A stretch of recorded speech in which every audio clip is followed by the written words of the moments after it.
నీవేళ దూరముగా ఉన్నావు. మనకు కూడా అనిపిస్తుంది కదండి. మనకు కూడా ఏమనిపిస్తుంది?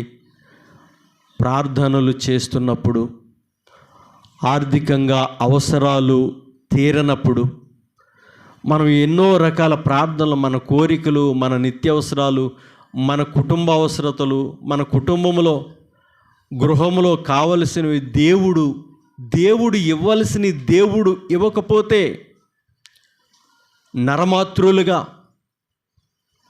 శరీరులుగా, భూమి మీద ఉన్న నరులుగా మనకు వచ్చే ఆలోచన ఏంటంటే, దేవుడు ఎందుకు చేయట్లేదు ఈ పని? దేవుడు ఎందుకు ఈ విషయంలో మౌనంగా ఉన్నాడు? ఎందుకు ఈ విషయంలో దూరంగా ఉన్నాడు? ఏమిటిది అని మనం కూడా ప్రశ్నిస్తాం. మనసులో ప్రారంభమైన ప్రశ్న బయటికి వస్తుంది. అయితే కీర్తనాకారుడు దావీదు భక్తుడు ఎవరైతే జవాబు ఇవ్వలేదో, ఎవరైతే దగ్గరికి రాలేదో, ఎవరైతే దూరముగా ఉండి ఆర్తధ్వని, ప్రార్థనా ధ్వనులు, ప్రార్థనా మనవులు విని జవాబు ఇవ్వలేదో ఆ దేవుణ్ణి ప్రార్థిస్తూ ఉన్నాడు, ప్రశ్నిస్తూ ఉన్నాడు.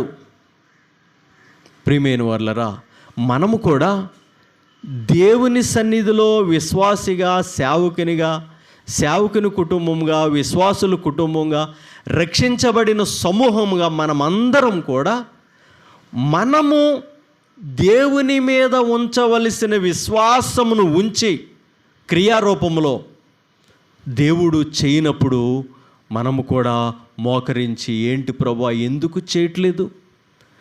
దేవునికి నీకు ఉన్న సంబంధాన్ని బట్టి ఎన్నోసార్లు ప్రశ్నిస్తూ ఉంటుంటాం.